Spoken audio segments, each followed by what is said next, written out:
Bom, então vou fazer um breve comecinho para a gente retomar aqui. Então vou falar um pouquinho de saúde e meio ambiente, falar de desafios, dar um contexto, falar um pouco de evidências, né? Na verdade, é uma apresentação do que eu venho fazendo de pesquisa, ações e talvez no final um pouco de oportunidades. Então, para dar esse contexto de desafios, né? Considerando que a gente vive num país extremamente urbanizado, 85% da população brasileira vive em áreas urbanas, uma urbanização que aconteceu de maneira muito rápida, então tem muitos problemas, né, das cidades que a gente enfrenta hoje que estão relacionados com questões ambientais. Junto com isso, a gente tem uma enorme desigualdade, né? Isso aqui é fato, né? O Brasil é um dos países mais desiguais do mundo, né? Tem uma comparação ali com o resto do mundo. E mesmo dentro do Brasil e dentro das próprias cidades, a gente tem uma grande desigualdade, né? Tem esses dois mapas de São Paulo aí, eu espero que vocês consigam examinar. Mostra aí as diferenças que a gente tem, até de expectativa de vida, né? Enorme. Cerca de 12 anos aí entre um bairro e outro, né? A expectativa de vida. E, além disso, estamos sujeitos aí né, a vários riscos climáticos, né, ambientais, mas climáticos de modo geral. Tá? Então, eu vou falar um pouquinho primeiro de poluição do ar. Na verdade, é o problema, quando eu estava, né, comecei meu mestrado e doutorado, era a questão ambiental que mais preocupava São Paulo naquele momento. Estou falando aí começo dos anos 90. Poluição do ar basicamente por conta de veículos, que é o grande problema, né, cada vez que ele entra, eu fico assustado. Fica com medo. É. Tá muito perto daqui, mas só tá pegando só. Ah, tá, eu nem sabia que tinha essa câmera. Eu vim aqui para não ficar na frente da tela.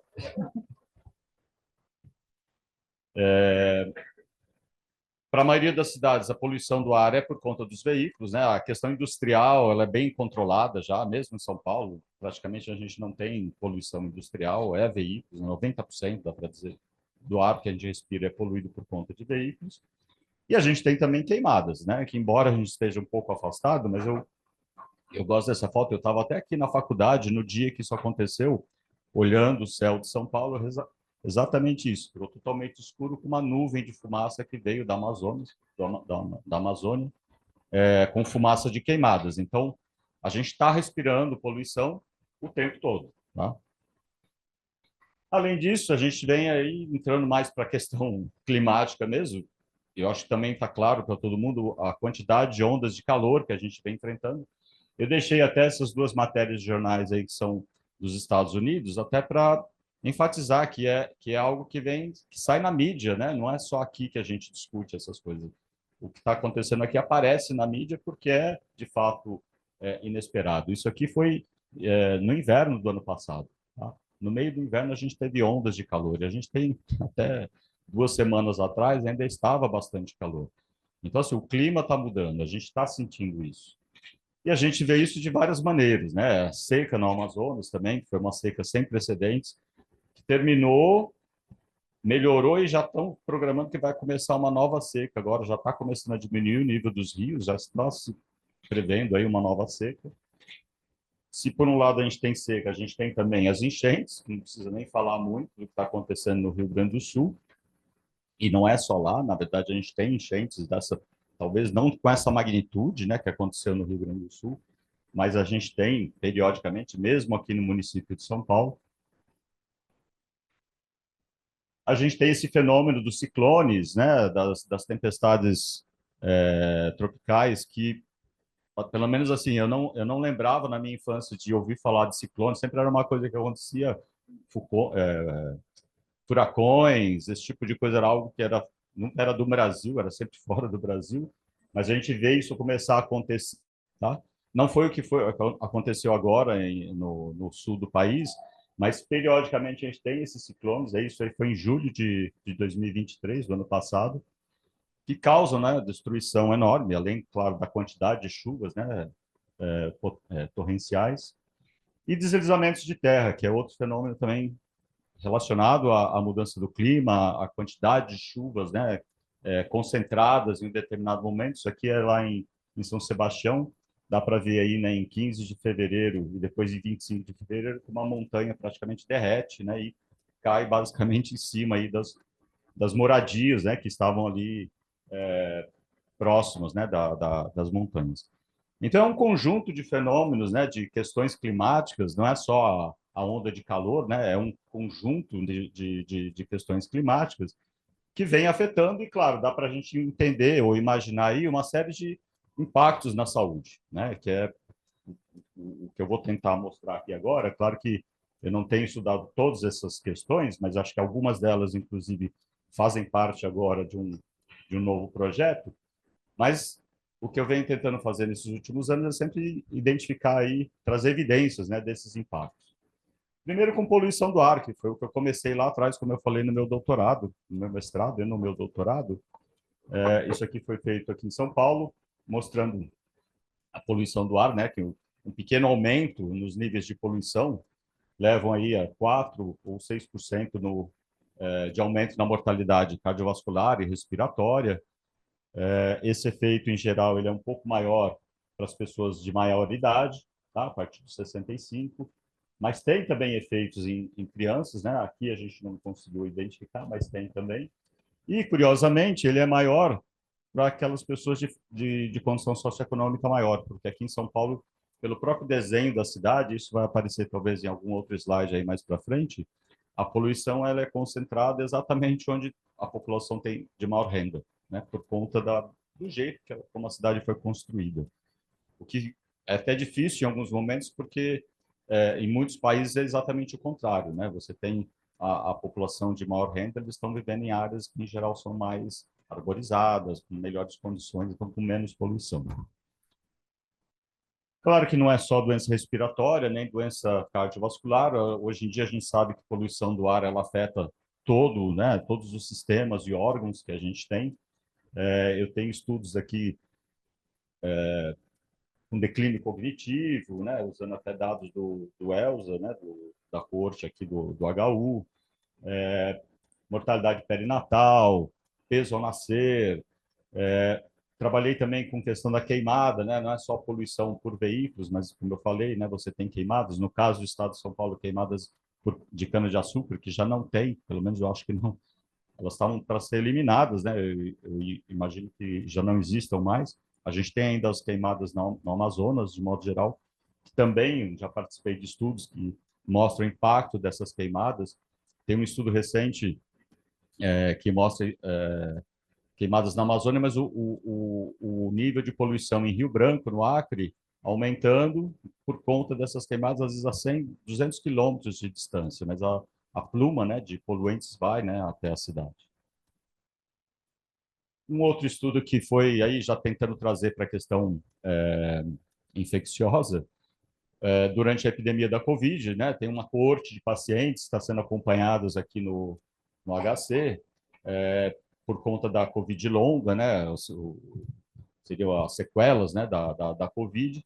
E esse estudo aqui com 700, quase 750 pacientes que foram avaliados depois de 2 anos, né, eles tiveram alta, ficaram internados aqui, foram embora para casa e voltaram, estão voltando ainda, né? Já perdeu, já não são 750 agora, está em torno de 300 e alguma coisa, mas continuam sendo acompanhados.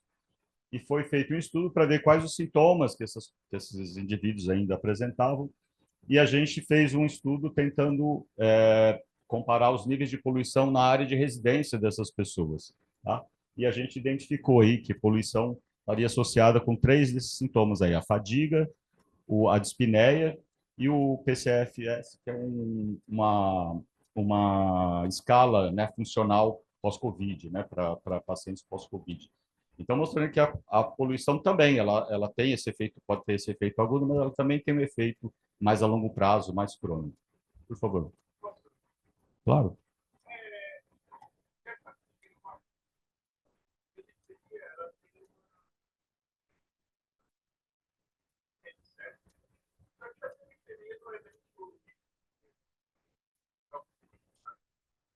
Mas a gente também não morre só por conta da poluição, tem várias outras coisas, né? Como assim?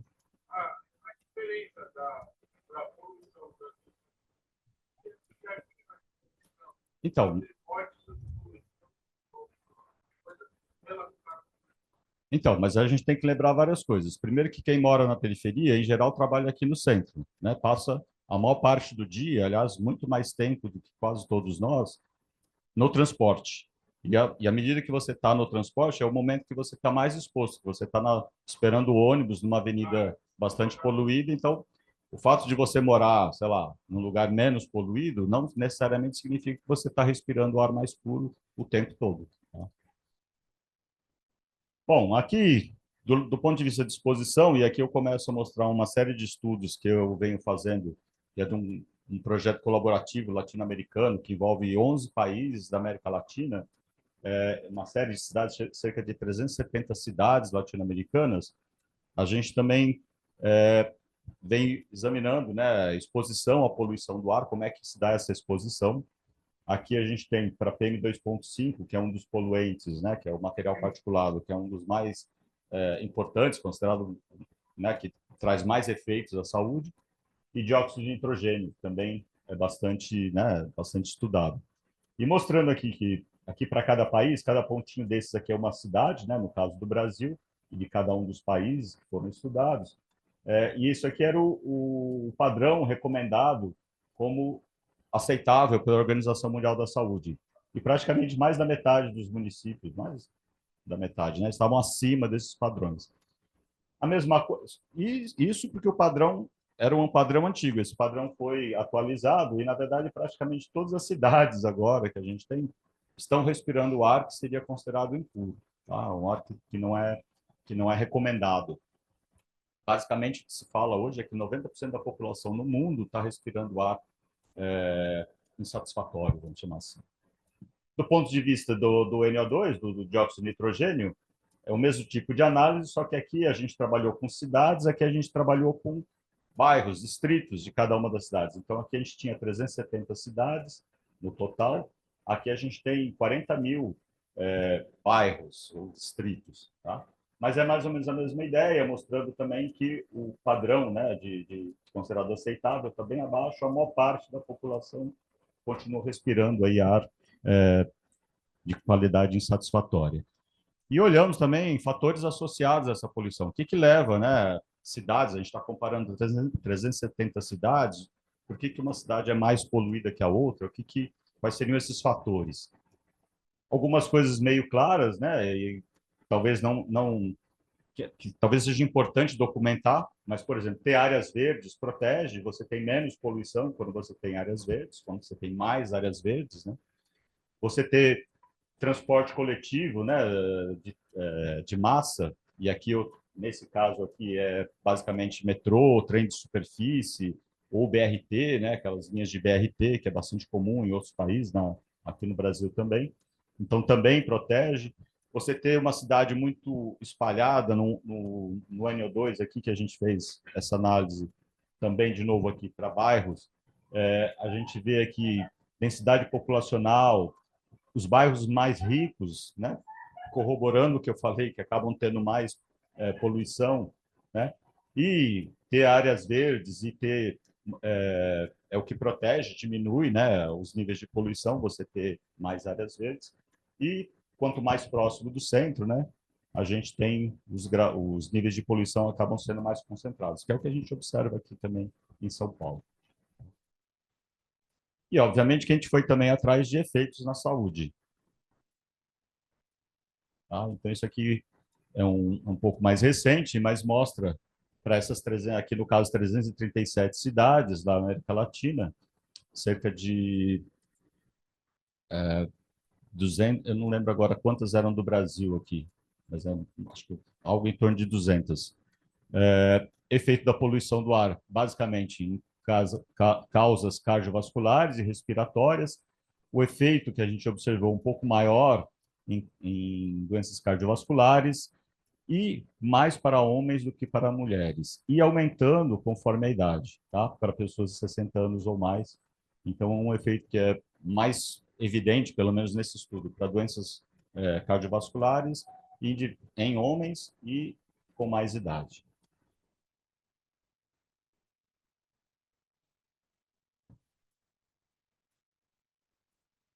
Aí um outro estudo que a gente fez também foi tentar, já que veículos, né, é o grande responsável pela poluição na grande maioria das cidades, quais os fatores que levam, né, a ter mais veículos? Por que uma cidade tem uma densidade de veículos ou veículos per capita maior do que outra? Tá? Lembrando que entre 2010 e 2015 aumentou 30% a quantidade de veículos aí na média, né, na América Latina, né, nessas cidades todas.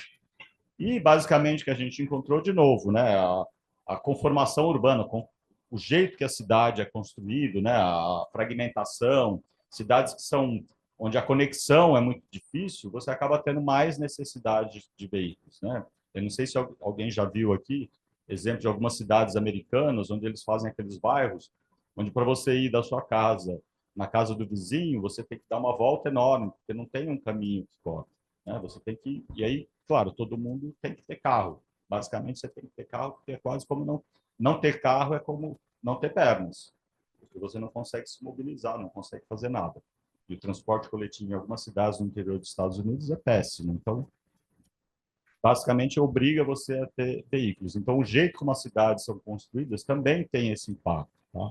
Então, a ideia também é trazer informações que possam ser usadas nesse momento, na hora de você planejar cidades, planejar o que você vai fazer, tá? Ou como é que você vai fazer o planejamento urbano, tá?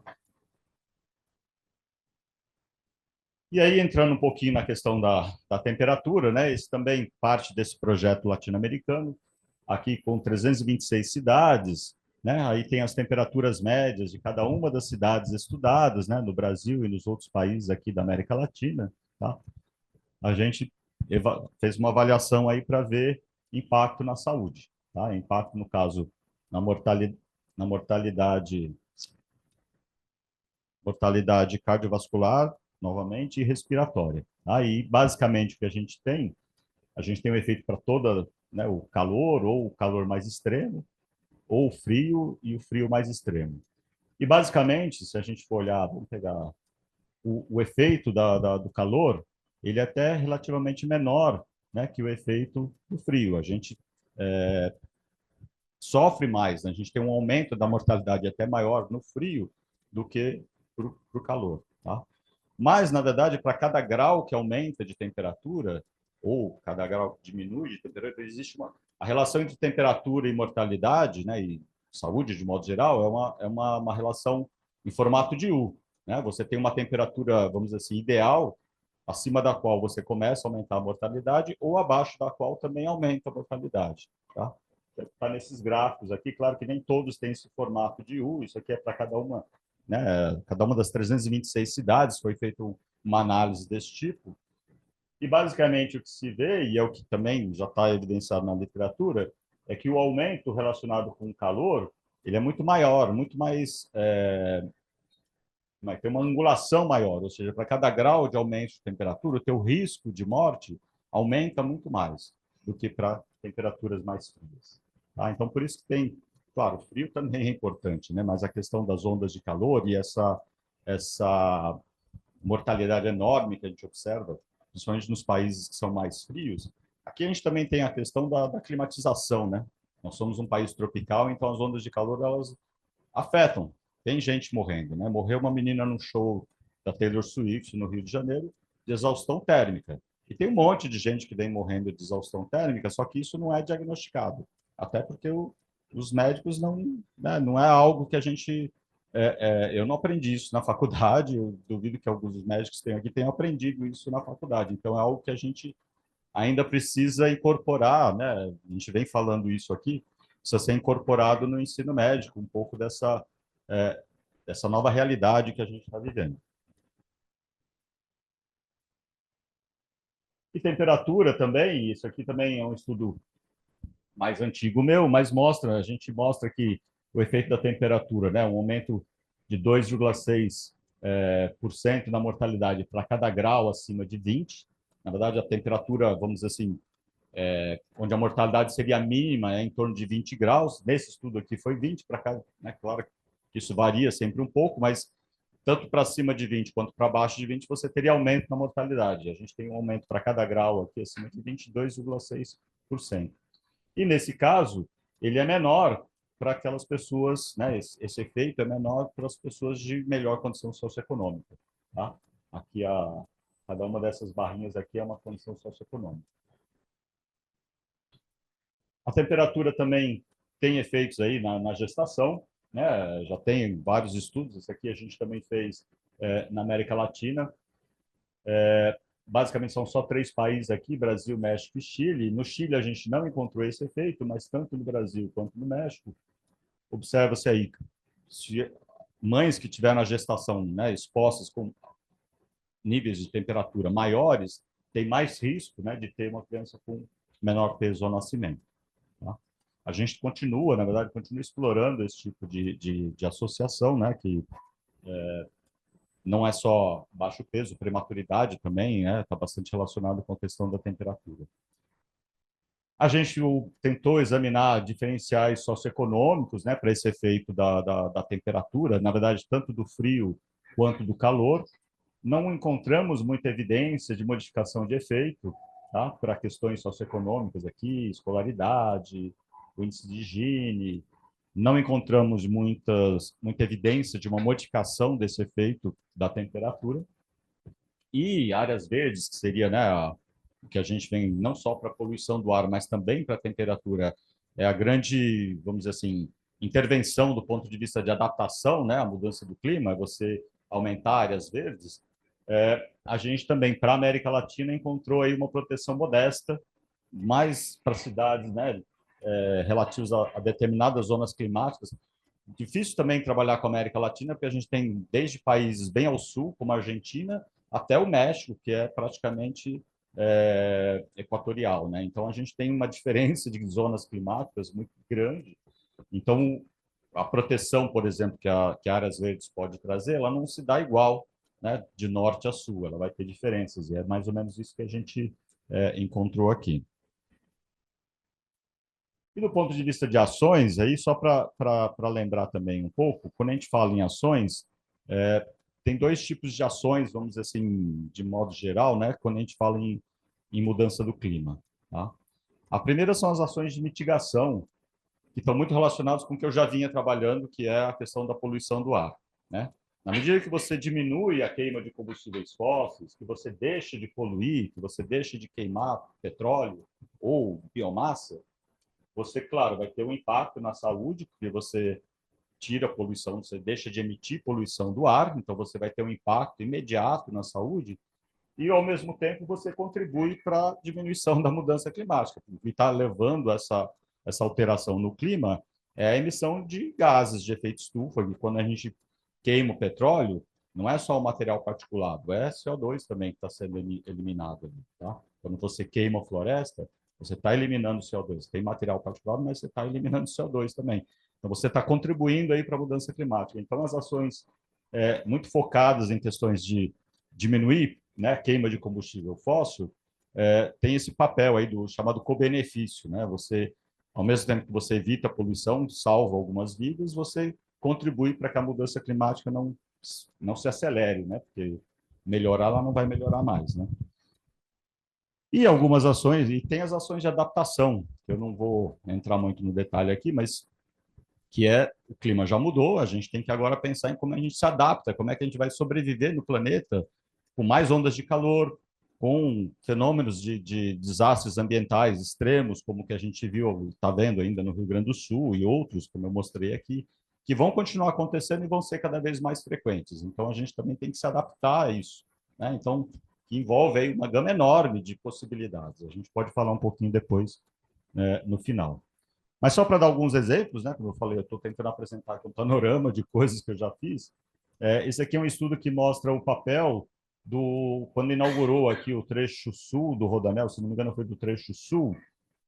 Quando ele foi inaugurado, você tinha um fluxo enorme de veículos, principalmente caminhões, né? A gente está falando de caminhões que vinham aqui pela Anhanguera e acabavam tendo que atravessar a Avenida dos Bandeirantes para chegar no Porto de Santos. Tá? Pegar imigrantes aqui e chegar no Porto de Santos. Na medida que você inaugurou essa parte do Rodoanel, esses caminhões todos puderam evitar a Avenida dos Bandeirantes e ir direto aqui, é isso que está acontecendo até hoje. Então, a gente resolveu avaliar se isso trouxe algum impacto. Tá? E trouxe, a gente conseguiu conseguiu observar aí uma remoção, né, média, perdão, de 20 mil caminhões, né, utilizando óleo diesel, que deixaram de circular ali pela Avenida dos Bandeirantes, uma redução de 20% a 25% na poluição do ar. Aqui, ó, em vermelho, é o óxidos de nitrogênio, então a gente vê aqui os óxidos de nitrogênio, eles diminuem aqui, tá, ao longo do tempo. A linha azul aqui é os congestionamentos, e também aqui é o momento que foi inaugurado o Rodoanel, essa parte do Rodoanel. Então, diminui também o congestionamento, mas diminui principalmente os óxidos de nitrogênio.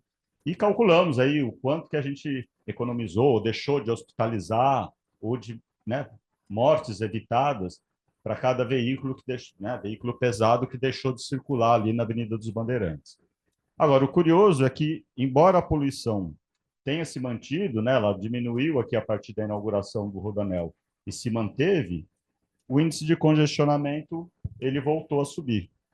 Isso é um fenômeno que aí os economistas, na verdade eu trabalhei com dois economistas, eles explicam, na verdade você tinha os caminhões, estavam ocupando ali o espaço na Avenida dos Bandeirantes, na medida que eles foram retirados, e claro, eles são muito mais poluentes, né, trabalhando com óleo diesel, esse espaço livre foi ocupado por veículos. Então, logo, você tem de novo os congestionamentos ali, são veículos mais limpos, né, são os automóveis mais novos, mas não tem tanto a poluição, mas continua uma outra questão aí, que é o tempo perdido no trânsito.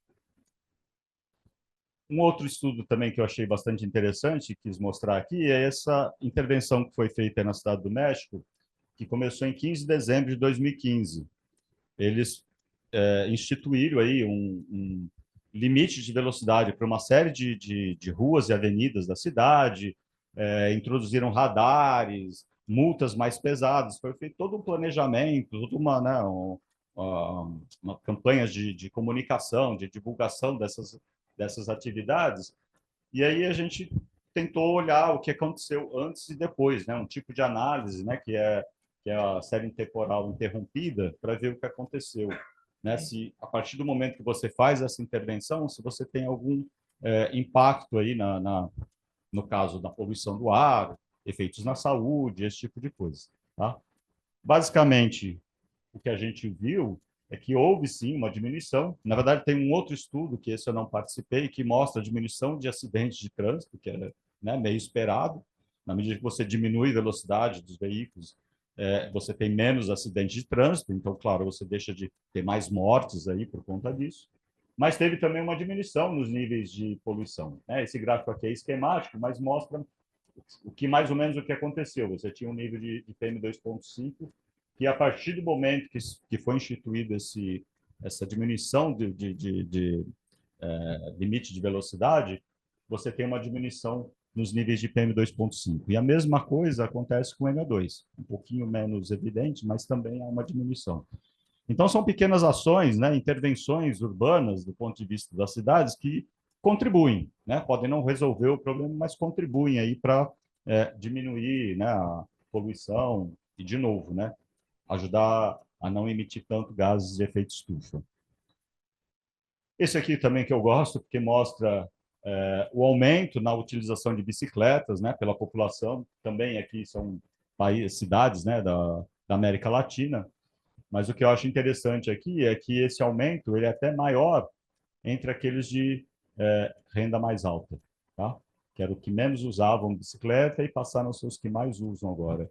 Isso, até certo ponto, implica deixar o carro em casa e começar a ir de bicicleta, o que pode ser bom, né? Tanto do ponto de vista de exercício físico, como deixar de queimar petróleo novamente. Tá? E aí vamos tentar falar agora aqui um pouquinho de oportunidades, né? Eu tentei fazer esse painel todo aqui, como eu falei, né? Um pouco na perspectiva de me apresentar aqui para vocês do IMT. E do ponto de vista de oportunidades, eu falei algumas coisas aqui de doenças infecciosas, né? Lembrando que o IMT é um instituto de medicina tropical, então a ideia é que a gente possa contribuir, né, ou colaborar nesse tipo de atividade. Na verdade, eu já venho fazendo coisas com a professora Esther Sabino já há bastante tempo, então a gente já contribui. Mas pensar em algumas outras possibilidades, né? Eu acho que existem algumas questões que dá para a gente pensar. relacionadas, né, a essas questões maiores de saúde global aí, de mudança climática. Uma delas é essa pensar aí, né? A gente tem esse avanço que a gente tem em habitats não tocados, né? Em florestas tocadas, intocadas. Cada vez que a gente se aproxima mais desses habitats, você tem o risco aí do transbordamento, spillover, né? Como é falado em inglês. Ou seja, você tem maior risco de contato aí com alguns vírus e às vezes vírus que a gente nem conhece. Esses aqui estão colocados aqui alguns que a gente até já conhece, mas tem outros que a gente nem sabe que devem estar circulando lá no meio da floresta e a gente nem sabe o que são. Tá? O próprio coronavírus a gente viu aí como é que foi a história, né, do morcego para a civeta, né, e da civeta para o homem. Então a gente tem casos de gripe aviária que estão acontecendo agora. Teve a primeira morte por gripe aviária. Eu só não lembro exatamente de qual país que aconteceu, no México, né? Que pulou também, né? Da ave para o ser humano. Então, esse tipo de transbordamento, né? Está ficando mais frequente e é uma preocupação de saúde, né? Uma preocupação de saúde global, porque o risco de uma nova pandemia, como a que a gente enfrentou do coronavírus, é grande, né? E quanto mais a gente invade ecossistemas, quanto mais a gente se aproxima desses ecossistemas, maior a chance disso acontecer. Então, tem possibilidades aí da gente pensar, né? Vigilância, monitoramento. Aqui, só para mostrar a projeção, né, da dengue. A gente sabe que a dengue também é uma doença tropical que está se expandindo, né? Isso aqui era um boletim da OMS. Na verdade, isso aqui com certeza já aconteceu, porque a gente já tem casos de dengue na Argentina, ou seja, ela está se expandindo, né? Tanto ao norte quanto ao sul, né? Nas latitudes, porque o mosquito está conseguindo sobreviver agora em lugares onde antes ele não sobrevivia, porque ele consegue ter, né, um habitat, tem condições de clima, né, que favorecem o crescimento do mosquito. A gente acabou de sair, não, estamos ainda, né, na maior pandemia, maior epidemia de dengue da história do Brasil e de São Paulo, particularmente, e ainda não vi isso com evidência, mas com certeza está muito relacionado com esse período enorme de calor que a gente vem tendo. Eu espero que agora, nessas 2 últimas semanas que começou a esfriar um pouquinho, os casos comecem a diminuir. Eu não tenho visto nesses últimos dias, mas até 2 semanas atrás ainda estava aumentando. Então, espero que agora o mosquito descanse um pouco, fique lá quietinho e deixe a gente em paz, né? Pelo menos por um tempo. E é interessante porque isso aqui foi feito no estudo aqui no município de São Paulo. Não participei desse estudo, mas eu achei muito legal porque ele mostra que mesmo dentro de áreas urbanas você tem polos de calor, né? As chamadas ilhas de calor. De novo, né? O jeito como a cidade é construída, você ter ou não áreas verdes, ou ter só cimento, né? Só concreto, você acaba tendo ilhas de calor. E essas ilhas de calor, elas acabam correspondendo a casos de dengue. Tá? Você tem maior concentração de casos de dengue, onde você tem esses aglomerados de calor aí. E esse estudo mostrou que essas áreas com temperatura aí acima, às vezes até de 32 graus, elas estão mais correlacionadas com os casos de dengue do que outras questões aí, como pobreza, né, alta densidade, favelas, ou seja, a temperatura tem um papel importante aí. E a gente sabe, porque o mosquito ele voa mais longe, ele pica mais, o hábito do mosquito muda, né, quando você tem mais calor. Né? Ele não é só que ele nasce mais, ele também muda o hábito dele. Então, tudo isso contribui aí para essa epidemia de dengue que a gente estava vivendo. E esse outro aqui que eu gosto também, que mostra, né, essa correlação enorme, e a gente já está vendo isso acontecer agora lá no Rio Grande do Sul, que é a questão, né, das chuvas, né, de modo geral, em relação às doenças de veiculação hídrica, né? Aqui, leptospirose, mas serve para qualquer outra doença, aí, para hepatites, doenças diarreicas, você tem essa correspondência, e a gente está vendo isso, já tem vários casos de leptospirose, né, acontecendo, já morreram não sei quantos lá no Rio Grande do Sul, e cada vez que tem uma chuva intensa aqui em São Paulo, que é alagamento, a gente vê casos também. Quem trabalha na ponta, diretamente com atendimento a esses casos, vê esse aumento, né? Consegue perceber esse aumento. Então, também é outra, vamos dizer assim, outra questão que é possível de ser explorada. A gente tem dados, eu estou coletando agora dados de chuvas para o Brasil todo, na verdade, para a América Latina, né? Porque é parte desse projeto. Mas a ideia é até ver isso, ver como é que essas chuvas, né, concentradas, que tem impactos não só nessas doenças, mas outros impactos, como a gente viu aí do ponto de vista de deslizamento de terra, né, e alagamentos. E aí, então, vou abrir aqui para pensar, né, com isso que eu falei aí do ponto de vista de oportunidades, eu estou falando aí, né, de pensar em vigilância de novos patógenos, pensar em sentinelas, né, sentinelas animais, né, a gente tem colegas da área, né, da medicina veterinária que vem colocando a importância de você fazer monitoramento também de animais, macacos para febre amarela, as capivaras agora para febre maculosa, né, o carrapato da capivara. Enfim, há possibilidades aí de pensar, né, em sistemas de monitoramento. Eu coloquei ali testes diagnósticos e vacinas, porque uma coisa leva a outra, na medida que você identifica um novo patógeno, né? Se você está fazendo um sistema de vigilância, identifica um novo patógeno, o passo seguinte é pensar em testes diagnósticos, e aí eu estou olhando especificamente para a professora Esther, porque eu sei que ela trabalha com isso, então pensar em testes para identificar isso na população e, consequentemente, vacinas, né, na sequência. Mas tem uma série de outras possibilidades aí, modelos, pensar em modelos preditivos aí, você avaliar padrões, né, de chuvas, de questões climáticas, você ver como é que isso vai se desdobrar aí do ponto de vista de impactos na saúde, sistemas de alerta, né, que é algo que a gente já está começando a incorporar no Brasil, ainda de maneira um pouco incipiente, mas já tem sistemas de alerta, alguns sistemas de alerta, e estratégias de adaptação. Eu coloquei aqui áreas verdes, né, eu comentei que além de mitigação, a outra estratégia aí para lidar com mudança climática é a adaptação, né? A gente tem que se adaptar a esse novo normal, né? Esse novo clima. E áreas verdes é uma das possibilidades, né? Você ter áreas verdes ajuda, claro, não só melhora a qualidade do ar, diminui a temperatura, né? Que eu falei de ilhas de calor agora há pouco. Tem uma série de efeitos aí, inclusive efeitos psicossociais, psicoemocionais, né, que são importantes.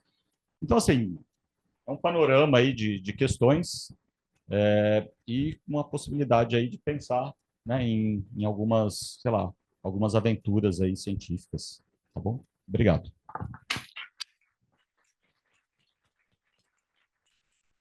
Professor, muito obrigada. Nós vamos abrir para perguntas, mas antes eu gostaria de ofertar com deixei aqui é um mel aqui, como eu disse, está aqui para o senhor. Isso aqui é papel celofane, mas assim, eu tinha que proteger, porque afinal o mel vai ficar escorrendo pela mão, então eu tive que proteger. Então vamos abrir para perguntas, e eu gostaria de, quem quiser fazer alguma observação, isso é o certificado. Então, não é bem pergunta, é um comentário, né? Porque a gente fala muito para melhorar o ar, né? Para carro elétrico, isso. E aí, assim, como está o Brasil, né? No momento, assim, mesmo em São Paulo, se a gente compra um carro elétrico, o problema é carregar, né? Assim, os estão começando a instalar tomadas, etc., né? Diferente da Europa, que na rua, por exemplo, na Suécia, você tem tomada na rua, por exemplo, né? Tem nos prédios, etc. E ou, assim, por acaso, assim, eu comprei um híbrido, né? Que é interessante ver, assim, tem muita coisa que é assim, coisa escrita pelo Toyota, né? E aí você tem que ver, porque é o que tem o modelo híbrido, né? Mas, assim, no Brasil, a gente híbrido e a gente pode usar álcool, né? E o híbrido um ecológico, né? O carro. E aí, melhor, e melhor. aí, aqui, entre esse híbrido, em termos mesmo de poluição tal, assim, menor, assim, melhor o híbrido, questão da são, são das baterias, né? Porque, assim, a bateria é enorme, né? Então, Então, interessante tem isso isso e tem a questão assim, você passar para um veículo elétrico, sem dúvida, você não vai estar poluindo ali, né? O veículo vai estar saindo ali, não vai estar poluindo. Mas essa energia ela tem que vir de algum lugar. Essa energia elétrica ela tem que vir de algum lugar. No nosso caso, a gente ainda tem a sorte da matriz energética, matriz elétrica, principalmente brasileira, ser basicamente de hidráulica, né? Você tem usinas, né, hidroelétricas. Então é uma matriz teoricamente limpa, né? Ela não produz, não emite gás de efeito estufa, embora você tenha destruição ali do ambiente, né? Como a gente viu em Belo Monte, né? Para poder fazer a usina. Então é uma energia mais limpa, então é considerada mais limpa. Mas tem muitos países onde a energia elétrica é gerada por carvão. Então, qual a diferença de você queimar petróleo e queimar carvão? É tudo como é que chama? Combustível fóssil. Então, vai emitir CO2 da mesma maneira. Então, é uma solução melhor, ou usar etanol, né? No nosso caso aqui, a gente tem ainda a possibilidade do etanol, que também ele emite menos poluentes, tem algumas, né? O fato de você crescer a cana, na verdade, a cana ela está tirando o carbono da atmosfera, né? O CO2 da atmosfera, então para crescer, então você tem alguma compensação aí, mas ela também não é e outra, assim, resolve, ajuda, mas, de novo, a gente não é uma solução definitiva. E mesmo que a gente tenha, num futuro muito distante, né, carros totalmente limpos, né, algum tipo de energia que seja totalmente limpa, como é que a gente vai lidar com a questão do congestionamento? Como é que vai caber todo mundo na rua, né? Então, sei lá, acho que tem que pensar nisso também. Será que precisa todo mundo ter um carro? Não sei se, acho que o futuro talvez não seja esse. uma coisa, né, para a bateria, né? Sim, Porque a para produção da o bateria também é minério tal, altamente né, que é poluente. extração desse material que parece que é um processo muito poluente, né? O carro gerado é elétrico não, mas assim esse assim o dano ecológico dessa parte o pessoal não pensa nisso, né? Então eles falam que esse híbrido é muito melhor, né? Agora Eu não outro sei dizer, assim, né, colocar. entre o híbrido e o totalmente elétrico, eu não sei dizer. Esther. Meu comentário é meio parecido, mas sobre um outro ângulo. Quer dizer, no final, muita coisa cai no como você vai desenvolver a energia, uma energia limpa.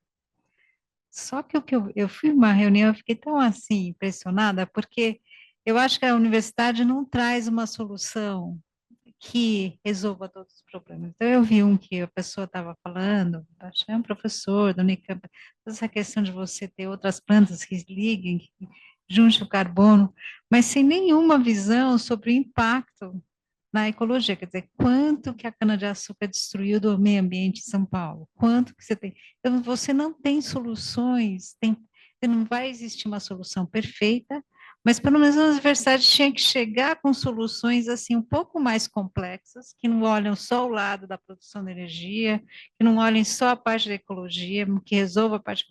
A gente tem que começar a pensar de uma forma que veja todos os ângulos, porque, em geral, o pesquisador fica vendo aquele. Então, parecia maravilha, era uma nova planta, só que ela ia destruir a caatinga, se fosse por, vamos fazer fazendas enormes, que vai conseguir tanto, porque essa planta capta, só que é uma planta do México, e alterar toda o meio ambiente local. Então, como criar soluções um pouco mais, assim, que uma fale com a outra, né? Não, é difícil. Eu acho que não tem ainda uma solução, assim, né? Existem discussões, eu acho que até mais do ponto de vista filosófico do que científico, de fato, né?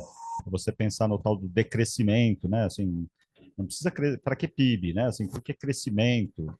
Essa ideia do crescimento, tem gente que discute, eu não posso falar muito sobre isso, mas que acham que essa visão que a gente tem de desenvolvimento, né? De crescimento, de consumo, não é a mais adequada. Então, assim, pode ser que a solução vá um pouco por esse lado, mas não sei. Talvez ela seja totalmente tecnológica, né? Alguém invente alguma maneira aí de tirar esse carbono da atmosfera. Ontem eu fui falar, eu vi essa semana, não, mas assim, eu dou aula aqui, também falo sobre mudança climática, eu até brinco, né, porque não é uma aula muito agradável, porque a gente só traz notícia ruim, né, a gente fala, ó, tá ruim, vai piorar, não vai melhorar mais, né? Tudo que está acontecendo agora, a tendência é piorar, porque a gente continua emitindo gases de efeito estufa, a gente já aumentou 1,5 graus da temperatura do planeta, comparado com índices pré-industriais, e esse 1,5 estava previsto para acontecer em 2030, 2040, a gente já chegou lá.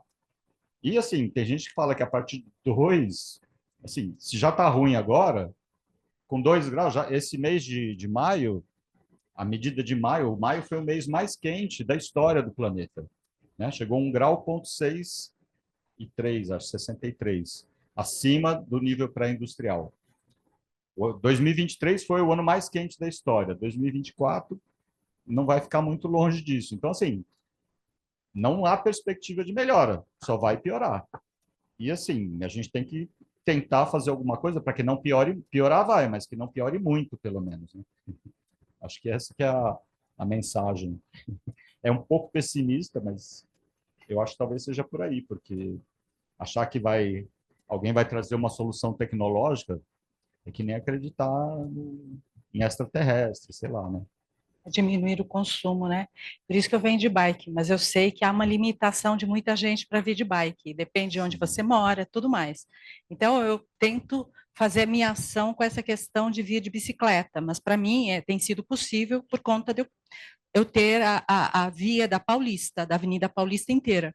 Mas então, eu acho que é essa a proposta, né? O que é que nós podemos fazer? O que é que nós estamos fazendo dentro das nossas possibilidades? Eu fiquei 2 meses no Instituto de Medicina Tropical da Universidade Nova de Lisboa, pela CAPES, e eu vi, em relação à dengue, a preocupação deles. Eles estão muito preocupados com a questão da dengue, então, a todo momento, eu assistia às reuniões sobre dengue, sobre o que eles precisam fazer. Não é? Então, tem mais alguém que gostaria de fazer alguma colocação?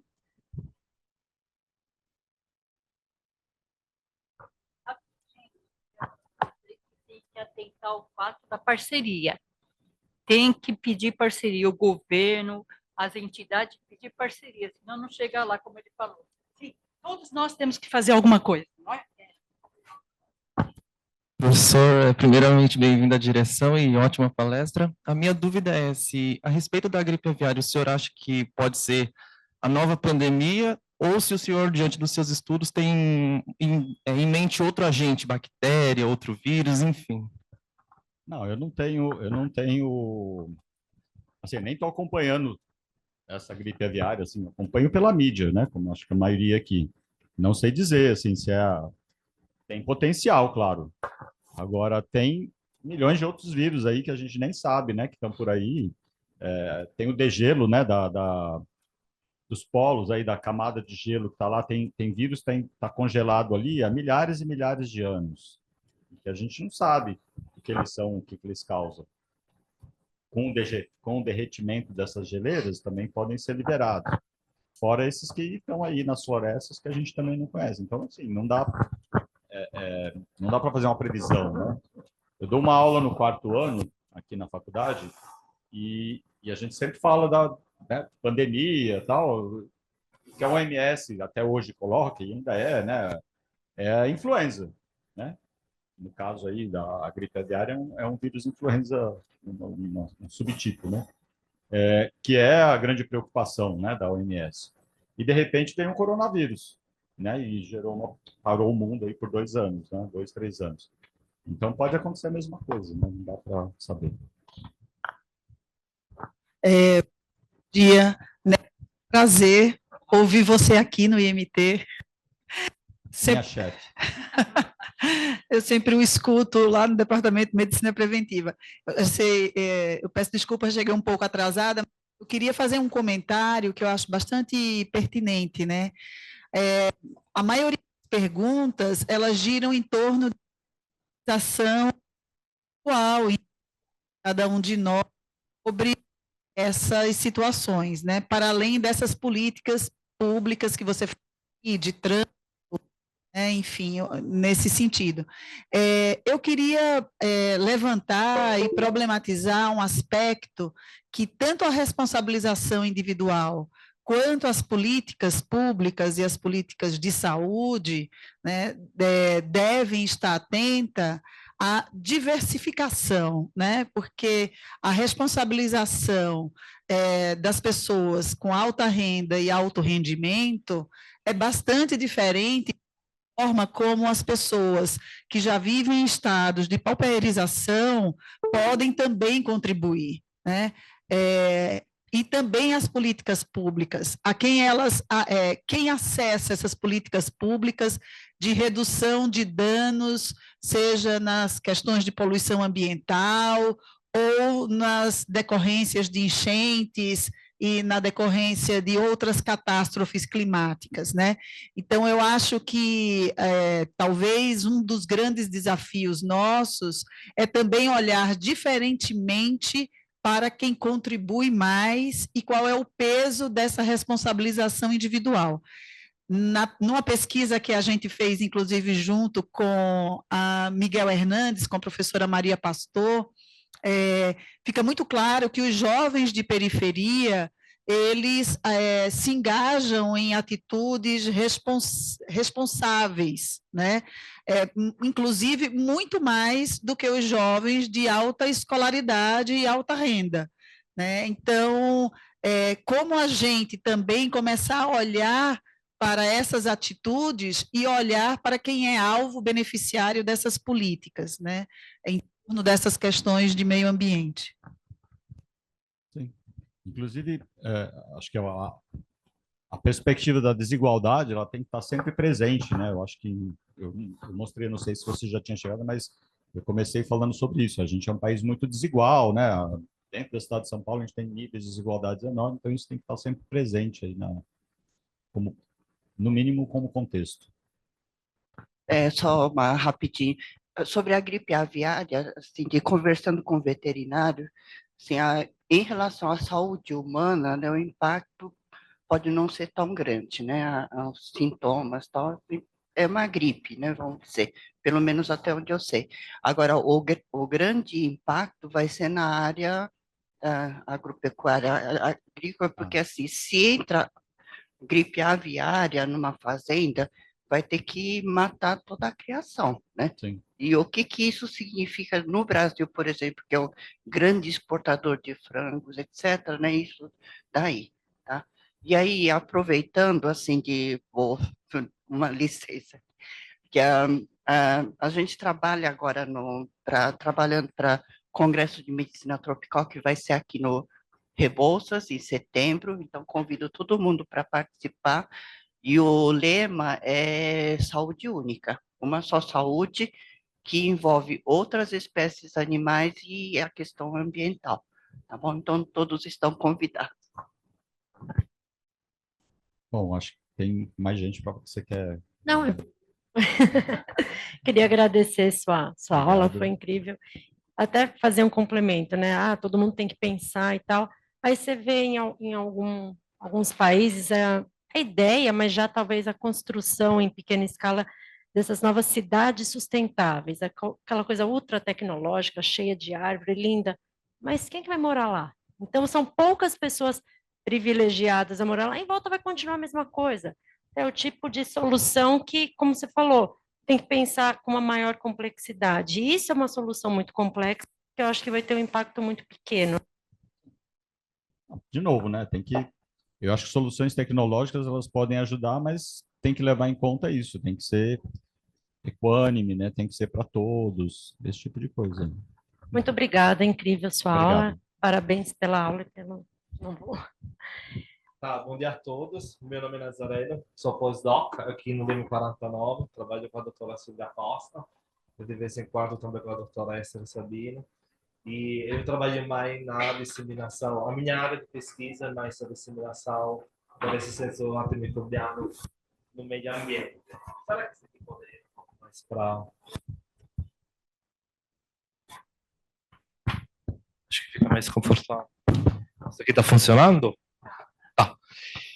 E então, a ideia de hoje é de falar um pouco sobre a resistência antimicrobiana, né? E a gente geralmente acha que a resistência microbiana é principalmente o problema das clínicas, né? Só que hoje em dia a gente sabe que não é assim, porque o impacto do meio ambiente é extremamente importante para entender a disseminação desse fenômeno, tá? Então, a ideia de hoje é, vou falar sobre uma pequena introdução da resistência antimicrobiana, né? Alguns drivers que impacta esse fenômeno. Também vou mostrar algum trabalho que a gente está fazendo aqui no Lima, tá bom? Então, a gente já sabe que... não está funcionando. Agora deu. Então, a resistência microbiana, acho que já as pessoas, a gente aqui já sabe o que é, né? Quando a gente fala de resistência aos antibióticos, acontece quando uma determinada bactéria não responde ao uso de um determinado antibiótico, né? Hoje em dia temos alto nível de prevalência de bactérias resistentes aos antibióticos e são consideradas uma ameaça à saúde pública global, tá? A gente estava falando, alguém estava perguntando de novas pandemias. A gente tem uma pandemia de resistência aos antibióticos, tá bom? E esse aqui é um dado, na verdade, esse aqui é o relatório feito um economista, ele se chama Nelly, da Inglaterra, e esse relatório, na verdade, quem quis fazer esse relatório foi o presidente da Inglaterra, David Cameron, né? Então, aí temos uma previsão de morte por resistência às bactérias, resistência aos antibióticos, que no 2050 pode chegar até, até 10 milhões. Tá? Esse aqui, na verdade, abaixo, são dados atuais. Ou seja, cada ano, nesse momento, morre quase 1.225.000 de pessoas em todo o mundo. Tá? Esse aqui é uma distribuição dos países principalmente afetados desse fenômeno, né? São 4 milhões na Ásia e 4 milhões na África. E aqui na América Latina também são números que não são tão pequenos, tá bom? Esses aqui são os dados da União Europeia. Eu gosto sempre de mostrar esses dados. A União Europeia, o SDC, na verdade, né, que é o Centro de Controle e Prevenção da Doença Infecciosa, tem essa ferramenta que se chama Atlas. O Atlas é uma ferramenta que dispõe, tipo, você consegue ver a prevalência de uma determinada infecção, não só de resistência aos antibióticos, né, aquilo que você quiser. E você consegue ver essa distribuição em todos os lugares da União Europeia. Tá? Esse aqui é um gráfico sobre a prevalência de Escherichia coli resistente à cefalosporina de terceira geração. Esse aqui são dados do 2010 e dado do 2020. Aqui dá para ver que temos, por exemplo, na Itália, temos um aumento da prevalência dessas bactérias de quase 50%. Tá? Esse aqui é um gráfico parecido, só que aqui a gente pode ver a prevalência da resistência ao carbapenêmico, neste caso é da Cinetobacter, né? Esse aqui são dados do 2012, esse aqui é do 2020. E olha aqui, temos um aumento quase até os 75% da prevalência dessas bactérias, tá? Quando a gente fala de resistência ao carbapenêmico, a gente precisa pouco, né? Porque o carbapenêmico são a gente fala last resort, ou seja, são antibióticos que você começa a usar quando você tem uma infecção de bactérias resistentes a vários antibióticos, tá bom? E, tá. Esse aqui, eu acho que talvez a maioria de vocês já viu, né? É uma lista de prioridade de bactérias resistentes aos antibióticos, né? Que representa a maior ameaça à saúde mundial. Isso foi feito no 2017. A ideia qual é? Era de começar ele fizeram uma lista para dizer, ok, essas aqui são as bactérias principalmente que causam responsável pela morte de muitas pessoas em todo o mundo. Então, a gente começa a fazer nova pesquisa, novos antibióticos para esses tipos de bactéria. Aqui podemos ver que a primeira categoria são resistentes ao carbapenêmico, né? Temos uma outra coisa. Só que aqui, na verdade, eu queria mostrar porque a gente está vendo que os nomes da bactéria, só que a gente tem também que começar na taxonomia da bactéria, tá bom? Porque todas essas bactérias, na verdade, são a maioria protobactéria, tá? E a maioria são na mesma classe. A gente vai entender isso um pouco mais para frente, porque isso é importante, né? Porque hoje em dia a gente faz também estudo de microbioma para entender a população que você tem em um determinado ambiente, né?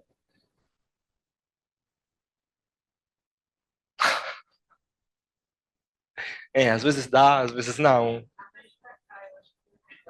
Ah, é lá? Ah, tá bom. Obrigado, viu? E no Brasil, a situação não é melhor, tá? Esse aqui acho que é um relatório muito legal que saiu na revista da FAPESP. Acho que é bem bacana, porque ele fala da resistência antimicrobiana considerando o aspecto ambiental, tá? E aqui ele também relata que pelo menos tive 33 mil pessoas que morreram no 2019, tá? Esse aqui é um estudo da Anvisa que saiu no 2017. Esse aqui são a presença de bactérias resistentes ao carbapenêmico na UTU. E olha aqui, esse aqui é do 2005 até o 2015. Sim.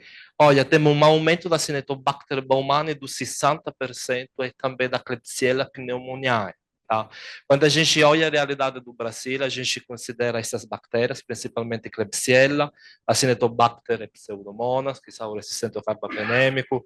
O que é interessante aqui? Aqui é interessante também considerar o aspecto da ecologia dessas bactérias. Isso, às vezes, com uma determinada locação, em uma determinada região, ele exprime um determinado de gene de resistência aos antibióticos, tá? Por exemplo, o Acinetobacter baumannii tem uma BLA-OXA 143, que é um gene de resistência prevalentemente encontrado no Brasil, tá? A mesma coisa de essa pseudomonas, com o gene BLA-SPM, ou seja, uma beta-lactamase, São Paulo beta-lactamase, porque pela primeira vez foi isolado em São Paulo, tá? Então, são genes de resistência que a gente às vezes consegue detectar aqui no Brasil, mas a gente não encontra em outros lugares. Esse aqui é um cronograma, né, que dá para ver que cada vez que a gente introduz um antibiótico, comercializa um antibiótico, então o antibiótico entra em comércio, logo depois a gente consegue detectar a resistência àquele determinado antibiótico, né? A gente sabe, a célula procariota, na verdade, é uma célula extremamente inteligente. A gente vai ver que a genética bacteriana dessas bactérias, tipo, ela tem uma metodologia, eles são capazes de evoluir muito rápido e muito facilmente, tá? Uma coisa interessante aqui nesse cronograma é que, olha aqui, no 2015, gente, no 2015 temos o primeiro isolado, que tem um gene que se chama MSC1, que com resistência à colistina, pela primeira vez isolado ensina, tá? E no 2017 temos um primeiro caso de uma mulher no Nevada, e aí foi que morreu, né? E aí foi isolado uma Klebsiella pneumoniae resistente a todos o antibiótico comercialmente disponível. Aqui queria fazer só uma introdução muito básica, né? A gente vai lembrar tudo isso, né? Todo mundo estudou. Os antibióticos, na verdade, têm poucos alvos. Geralmente, os antibióticos faz o quê? Os alvos do antibiótico geralmente é a síntese, né, da parede celular. Temos a síntese, a alteração da membrana celular. E seguimos. Devo. A síntese da inibição da síntese proteica, do ácido nucleico e também do metabolismo bacteriano, né? E as bactérias conseguem também desenvolver mecanismo de resistência, né? Que geralmente a gente acredita que são 5 categorias principais, né? Temos tipo o bomba de fluxo, ou tipo alteração do antibiótico, alteração do target do antibiótico. Só que acontece que as bactérias, na verdade, têm uma ampla heterogeneidade de gene, né? As bactérias possuem gene. Será que eu posso ficar lá para apresentar? Porque acho que não estou conseguindo mexer com esse aqui. Acho que é melhor. Pode ser. Desculpa lá. Então, a gente estava falando do quê? a gente estava vendo que as bactérias têm então, poucos mecanismos de resistência, né? Só que tem uma ampla variedade de genes de resistência, tá? As bactérias têm centenas de genes de resistência que podem ser propagadas entre as bactérias, então espalhar esses mecanismos de reações de resistência para as outras bactérias. Aqui podemos ver como acontece a recombinação gênica da célula procariota, né? Como a bactéria tipo evolve. E geralmente na célula procariota são dois mecanismos. É uma transmissão vertical do gene, né? Que é a xisão binária que as bactérias conseguem fazer. Mas o outro mecanismo é a transferência horizontal de gene que acontece nas bactérias, né? Aqui a gente pode ver um plasmídio. O plasmídio, geralmente, o que é? Uma molécula de DNA independente que consegue ser transmitida nos várias bactérias, tá? E, geralmente, esse plasmídio tem vários genes de resistência, vários antibióticos, né? Só que, olha aqui, além do gene de resistência aos antibióticos, esse plasmídio pode ter também o quê? Gene de resistência a metais pesados, tá? Ou gene de resistência a desinfectante. Tudo esse gene para um mecanismo diferente no mesmo plasmídio, tá bom? Então, o que acontece? Quando a gente fala de transmissão horizontal de gene de resistência, isso acontece através de três mecanismos principais. Esse mecanismo são a conjugação, a transformação e a transdução. Gente, estou falando isso aqui porque eu sei que é básico, só que é muito importante para a gente entender como é que acontece essa transmissão do gene de resistência de uma bactéria para uma outra. Tá bom? Por exemplo, a conjugação acontece na formação daquilo que se chama pílum. Então, é quando acontece através do o contato físico entre as bactérias, né? Então, você tem uma bactéria que forma um fílum que liga uma outra bactéria e transfere esse plasmídio, tá bom? Então, o que significa? Que as bactérias têm que ser fisicamente muito perto. Temos a transformação, que é a capacidade das bactérias de adquirir DNA, então o gene de resistência, né, do meio ambiente. E temos também a transdução, que é medida por bacteriofágos, tá bom? Então, o que acontece? A gente vai ter uma população de bactérias no meio ambiente, por exemplo, né? A gente tem nessa população de bactérias, a gente tem bactérias sensíveis, que são essas aqui em blue, temos bactérias resistentes. Então, o que acontece? Um conceito importante aqui é da pressão seletiva. Quando nesse meio ambiente a gente tem uma pressão seletiva, que nesse caso é o antibiótico, esse antibiótico vai selecionar uma população que depois se vira resistente aos antibióticos, tá? Então, o que acontece é que em determinadas condições favoráveis, essas bactérias podem multiplicar e a gente vai ter uma população de bactérias resistentes. Aqui, quando a gente fala de pressão seletiva, é que a gente tem que começar a entender também é que não é só o antibiótico que seleciona bactérias resistentes aos antibióticos, tá? São também outros contaminantes, tá? Pode ser metais, antisséptico, esse aqui são o composto de amônio quaternário, microplástico. Então, o que acontece? Lembra aquele plasmídio que mostrei no começo, que tem vários genes de resistência para várias coisas? Imagina no plasmídio você tem um gene de resistência para os antibióticos, um gene de resistência para o metalo. Mesmo que a gente não vai ter antibiótico, o metalo vai selecionar uma população resistente aos antibióticos. Entendeu? Então, nesse caso, a gente tem uma população resistente aos antibióticos, mesmo que a gente não tenha antibiótico, tá? E isso também é um fenômeno que a gente chama co-seleção de resistência, que é induzida por a exposição aos outros contaminantes, tá bom? Agora, olha aqui, esse aqui é assim, esquematizar um meio ambiente, uma cidade, né? Então, embora a resistência aos antibióticos é um fenômeno natural, hoje em dia a atividade antropogênica tem gerado reservatórios ambientais de gene de resistência, né, que aqui falo GRA, bactérias de resistência, e também antibióticos. Então, o que acontece? Quando a gente vem aqui na comunidade, no hospital, nas indústrias, a gente tem que imaginar efluente, tá? Efluente de água, resíduo, tá? Porque, por exemplo, a comunidade, o hospital ou a indústria, ele descarga efluente para onde? Para aquela que se chama ETAR, Estação de Tratamento de Esgoto de Águas Residuais, tá bom? Mesmo aqui também, Esse aqui é tipo uma coisa mais meio ambiente, a aquacultura, né, os animais. Por exemplo, o antibiótico se usa também na produção, acho que se chama pecuária, né, na produção de carne. Isso por quê? Porque os antibióticos induzem o aumento da massa de carne, tá bom? Então, eu faço o quê? Uso antibiótico para fazer crescer os animais, tá? Mesma coisa na aquacultura. O problema da aquacultura, o que é? Que às vezes a aquacultura fica em um meio aberto. Então, por exemplo, pode ser dentro do mar. Então, você está jogando antibiótico dentro do mar, tá bom?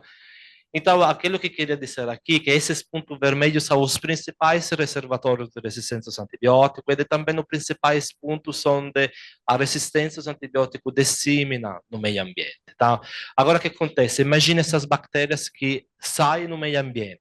São as bactérias de origem animais, são as bactérias de origem humana, tá? Elas são as bactérias que conseguem proliferar nesse meio ambiente. Essas bactérias que geralmente têm gene de resistência. É devido à característica de ubiquidade desses micro-organismos, é mais fácil de propagar esse gene de resistência nas outras bactérias no meio ambiente. Esse aqui a gente já falou, né? O etar pode ser um dos principais reservatórios de disseminação de resistência ao meio ambiente. Esse aqui é um estudo do 2014, né? E também do 2016. Aqui você acha que não vai conseguir ver, mas aqui é a quantidade de gene de resistência que podem ser descarregados no meio ambiente. Esse aqui é 10 elevado a 19, tá? Essa concentração extremamente grande. E esse aqui também é uma estimativa, né? Aqui eles acharam que o netar pode descarregar cerca de 1 bilhão de coliformes cultiváveis resistentes aos antibióticos no meio ambiente. Claro, gente, esses são os números muito grandes, mas isso não significa que todo o gene de resistência no meio ambiente e todas as bactérias no meio ambiente vão sobreviver, tá? Só que existe o risco, tá? A gente tem que lembrar desse risco. Esse gene de resistência pode ficar no meio ambiente, né? A gente via a transformação, as bactérias podem captar esse gene de resistência, então você virá resistente, tá bom? Agora, a gente falou também de antibiótico, né? Aquele desenho que mostrei no começo da cidade, que geralmente a gente tem também como contaminante no meio ambiente, a gente tem antibiótico. Então, o que acontece? Até alguns anos atrás, na verdade, que não é muitos anos atrás, a gente achava que as bactérias resistentes aos antibióticos acontece quando você tem um valor de MIC, tem um valor maior do valor da MIC, tá? E esse valor geralmente, essa concentração elevada dos antibióticos geralmente seleciona bactérias resistentes. Esse aqui é um estudo de né, das bactérias em várias concentrações de antibiótico. Gente, isso aqui são MSC, que se chama Minimal Selective Concentration, são concentração de antibiótico 1000 vezes menor da MIC, que seleciona bactérias resistentes aos antibióticos, tá? Isso aqui é um experimento em laboratório, tá? Na realidade, no meio ambiente a gente sabe que no meio ambiente a gente tem concentração de antibióticos que geralmente são, a gente pensa, são concentração extremamente pequena, porque são nanogramas. Só que são nanogramas que são concentração que pode selecionar bactérias resistentes aos antibióticos.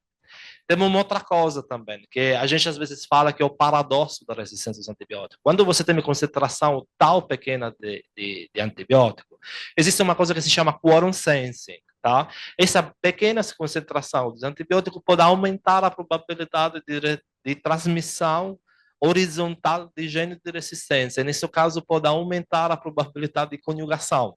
Tá? Então, imagine no metar. No metar é cheio, um monte de bactérias todas juntas. Bactérias resistentes aos antibióticos, gene de resistência, resíduo de antibiótico, tem metais, tem desinfectantes, tem resíduo de healthcare, todo esse processo tipo aumenta a seleção de bactérias resistentes aos antibióticos, tá bom? Então, a gente falou resíduo de antibiótico no meio ambiente, né? A gente sabe, na verdade, que no meio ambiente tem resíduos de antibióticos, a concentração é extremamente pequenas. Na verdade, temos um trabalho de revisão, né? Onde eles fizeram ele avaliaram a presença de antibiótico, principalmente nos rios, e são, na verdade, o quê? São 60 artigos em todo o mundo, né? E ele viu que, na verdade, geralmente são as regiões, principalmente, tipo, são as economias em fase de desenvolvimento, ou mais pobre, que geralmente tem uma contaminação mais elevada. Esse aqui, na verdade, é um estudo que é de revisão do Brasil, achei super bacana, porque saiu, tipo, acho um mês atrás, e aqui ele faz uma revisão sobre a concentração desse contaminante no meio ambiente. Só que, gente, olha aqui, 24 artigos no total até 2010 e 2022. Só 24 artigos. A gente tem pouquíssima informação, tá? 24 artigos que detectam 23 antibióticos de uma concentração 0,13 a quase 40 micrograma litros, tá? Isso é uma unidade de mesura maior do nanograma que a gente estava falando, tá? 1000 vezes maior. E esse aqui são, esses 24 artigos saem principalmente nessas regiões do Brasil, né? A gente pode ver que é São Paulo, em Minas, Rio Grande do Sul, se não é, né? Esse aqui abaixo.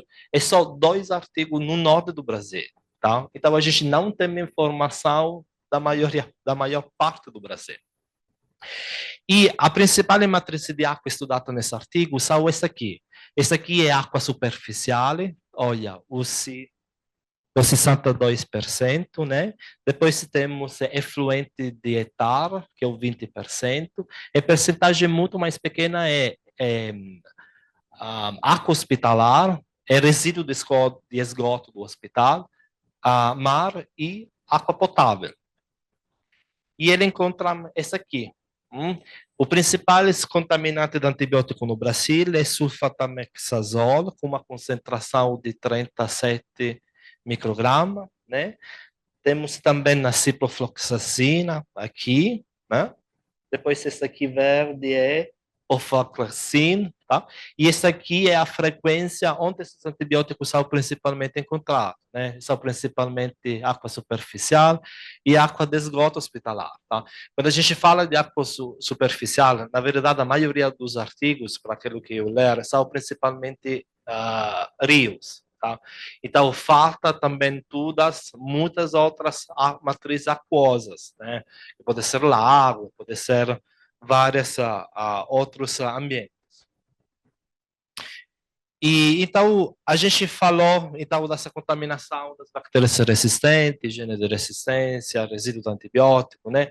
Agora a ideia aqui é de mostrar para vocês alguns do trabalho que a gente fez aqui no LIM, né? A gente monitora, nesse aqui é um primeiro estudo onde a gente queria ver o impacto da resistência antimicrobiana. Esse aqui é um riacho, e um riacho que atravessa a cidade de São Paulo, né? Na verdade, esse aqui é um riacho que atravessa uma comunidade, e nesse caso a comunidade não tem essa saúde, não tem metal, tá? Então, tudo aquilo que sai da comunidade é descartado diretamente no riacho. Então, os objetivos do trabalho era ver a composição bacteriana, né, dessa água do riacho. A gente queria ver a ocorrência das bactérias resistentes, de gene de resistência e também de resíduo de antibióticos dessa água. E esse aqui é o lugar, né? Essa aqui é a comunidade de Sanremo, que fica, na verdade, ao lado da USP.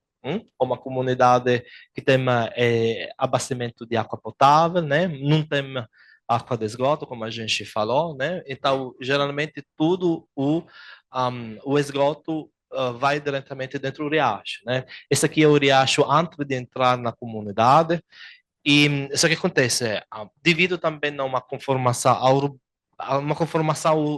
a urbanística da cidade de São Paulo, né?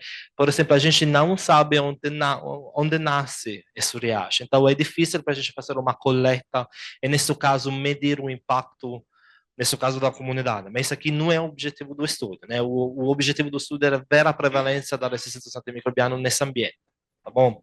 Então, essa aqui é a metodologia que a gente usa. Então, o que acontece? Quando você trabalha com água, eu acho que geralmente é assim, quando você olha a literatura, geralmente tem uma parte que é baseada no método de cultivo, né? Então, o que faz? Processa a amostra, você isola as bactérias, caracteriza as bactérias, né?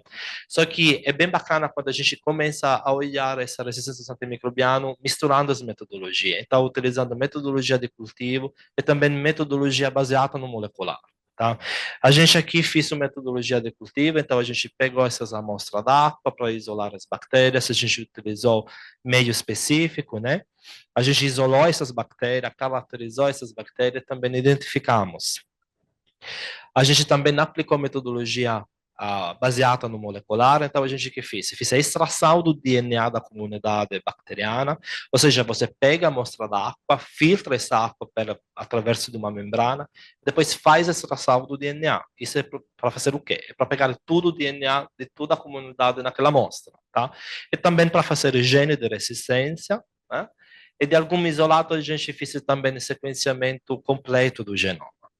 Agora esse aqui na verdade, estava esquecendo. A gente fez também quantificação dos antibióticos dessas amostras. A quantificação dos antibióticos dessas amostras foram feitas para a cromatografia líquida acoplada à espectrometria de massa. Aqui, na verdade, eu queria falar uma coisa pequena, porque é tipo do artigo de revisão que a gente estava falando. É que é uma metodologia para detectar a quantidade extremamente pequena de contaminante no meio ambiente. E, geralmente, essa tecnologia é extremamente cara, é também difícil de executar. Para cada contaminante, precisa fazer uma metodologia de detecção, entendeu? Cada contaminante tem um método dele para ser detectado. Esse aqui é um artigo, é um manuscrito que estou acabando de analisar, escrever. Então, esse aqui é o resultado preliminar que eu vou mostrar para vocês. Esse aqui é a composição do microbioma dessa água. A gente, na verdade, fez a coleta durante 2 vezes por mês, por um ano.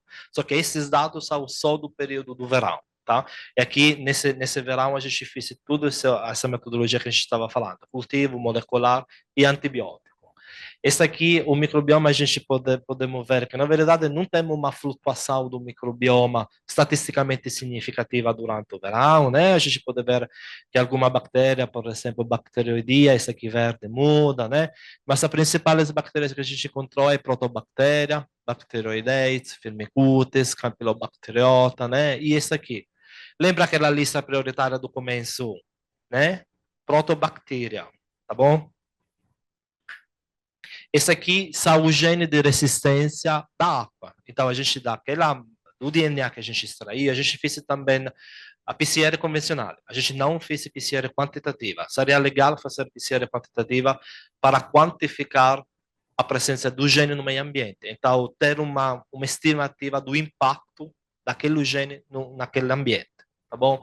E a gente encontrou o quê? Essa aqui era a amostra de setembro e agosto. Olha, a gente encontra gene de resistência ao carbapenêmico, tá? A gente encontra BLA-NDM, KPC e VIM na água.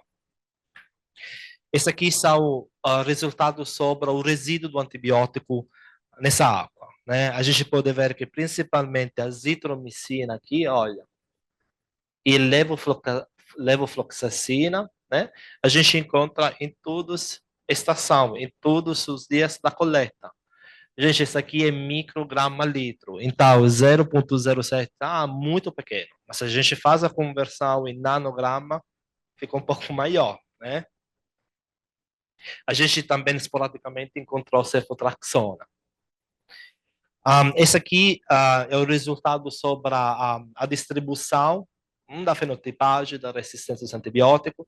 A gente viu que mais de 30% dos isolados bacterianos é resistente a cefalosporina, beta-lactâmico e carbapenêmico, tá? Esse aqui é uma coisa uma tabela mais completa, desculpa, né? Aqui a identificação das bactérias, o gene de resistência, o antibiograma. A gente também calculou o MIC para clorexidina, tá? E aqui a gente pode ver que a principalmente as bactérias pertencem ao filho da protobactéria, né? Bacteroidetes. O 39% dos isolados tem o gene de resistência BLA-KPC e o 50% de bactéria temos o gene de resistência vivo.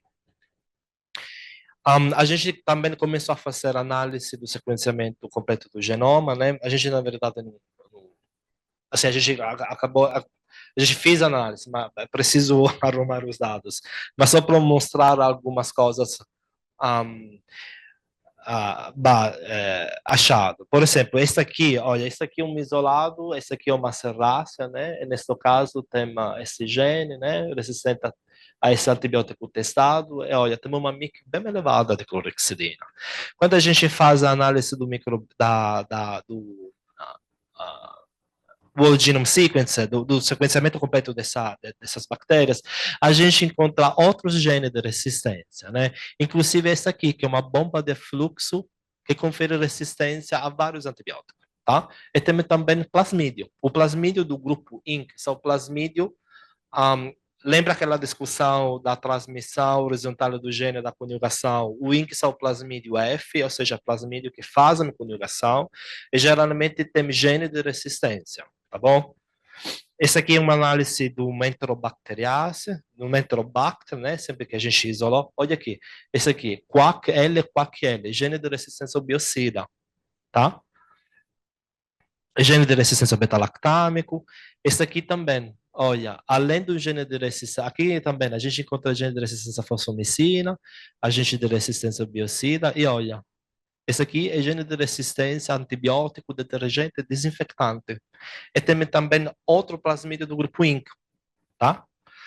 Então, a ideia é que isso, a ideia não, desculpa, mas o principal achado é que essa água de riacho pode ter um impacto extremamente importante na disseminação da resistência aos antibióticos.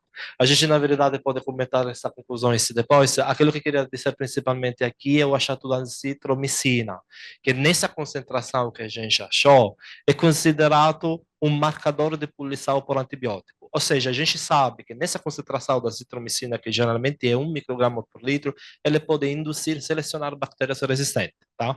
A gente tem essa concentração para a azitromicina, mas a gente não tem esses dados para os outros antibióticos, né? Porque por cada antibiótico a gente deveria fazer esse tipo de experimentos.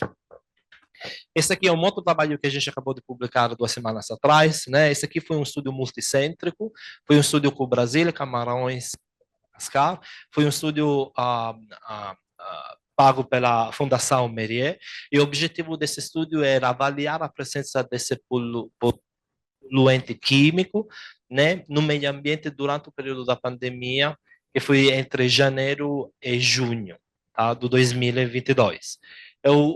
A gente, então, avaliou a ocorrência da clorexidina, resíduos antibióticos. A gente também viu, analisou a presença do SARS-CoV na água hospitalar e urbana, e isso foi feito nesses países, né? Em São Paulo, no Yaoundé, e também no Madagascar.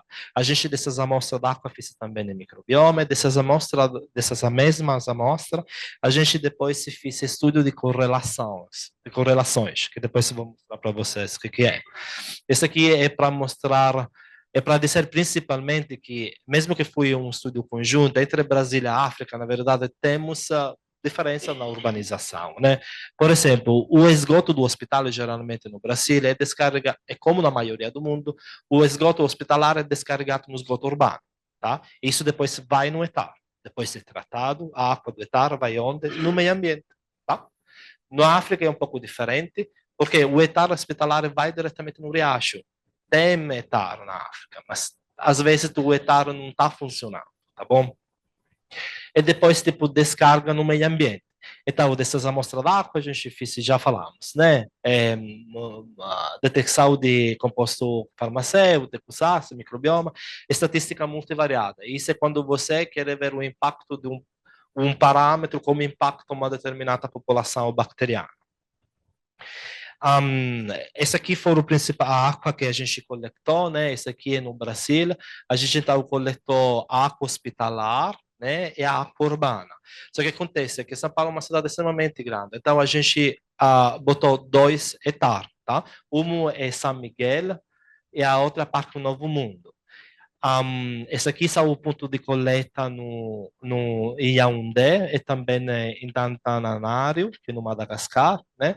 Em cada coleta de cada país, a gente também botou um controle. Nesse caso, a gente não tinha amostra d'água pré e pós-pandemia. Então, a gente decidiu de botar um controle. Nesse caso, um controle é uma água que tem menos impacto antropogênico, tá? tá bom? No nosso caso, no Brasil, o controle que a gente adicionou é a raia da USP. E, então, o primeiro achado sobre o resíduo do antibiótico é clorexidina. Olha aqui o Brasil, tá? Concentração de... A gente mediu clorexidina, levofloxacina, azitromicina, cefotraxona, meropenem. Isso por quê? Porque a gente achava que nesse período da pandemia era o antibiótico principalmente utilizado, tá? A clorexidina também como antisséptico. Esse aqui é o perfil do Brasil. Olha o Madagascar e olha o... Desculpa, o Madagascar e esse aqui é o Camarões, né? Então parece que o Brasil tem uma situação bem mais complexa do que dos outros países. Olha aqui, a concentração mais alta de clorexidina. Quer perguntar? Pode.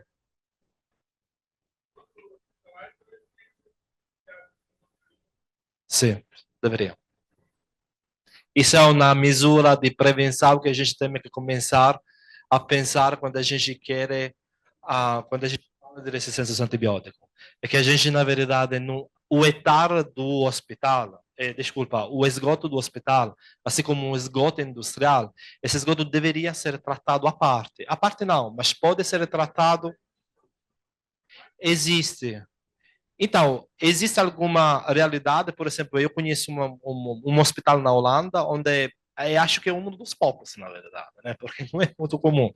Mas ele trata o esgoto do hospital antes que o esgoto do hospital chegue no esgoto urbano. Isso existe. Isso, na verdade, deveria ter como ser feito, como se fala, worldwide, né? Não, não. Tem?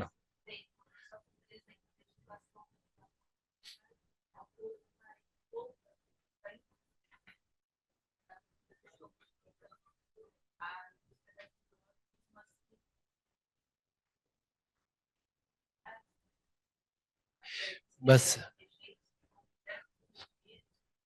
Uhum.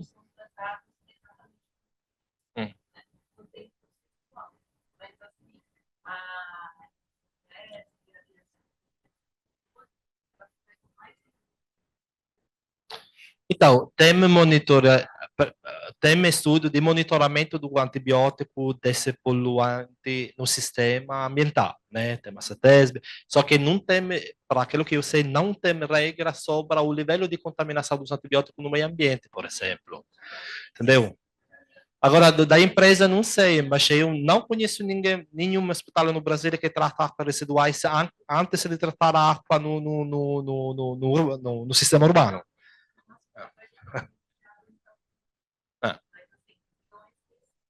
Não. Mas isso é um ponto que a gente pode discutir depois, porque na verdade a gente tem que começar a pensar também nessa direção, tá? Fazer legislação que bota um limite de detecção de determinado poluente e que talvez se também facilita um pré-tratamento dessa água, tipo no hospital, assim como na indústria, antes que esse esgoto vai diretamente no rio, tá? Desculpa.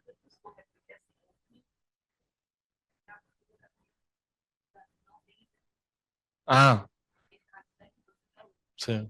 Sim, aí essa é a característica também, tipo, outro parâmetro que influencia também na resistência aos antibióticos, né? A persistência desse contaminante, temos... Não.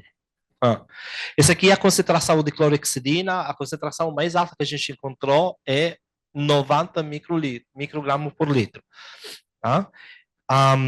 Esse aqui a gente encontrou também na levofloxacina, né? Azitromicina e também a cefotraxona e meropenem nessas concentrações que estava escrita aqui, tá bom? Essa aqui é a situação do Madagascar, desculpa, do Camarões e do Madagascar, que são tipo de realidade diferente, né? Então parece que temos um uso de antibiótico diferente em países diferentes, né? Mas isso é normal. São os países diferentes têm um sistema de atuação que é diferente, né? Uma coisa que queria também que acho que seria legal prestar atenção, é esta aqui, abaixo do limite de quantificação, tá? A mesma coisa para a gentamicina. A gente também fez a detecção da gentamicina, mas a gente nunca conseguiu quantificar a gentamicina. Quando a gente fala da contaminação, da detecção desse poluente no sistema ambientais,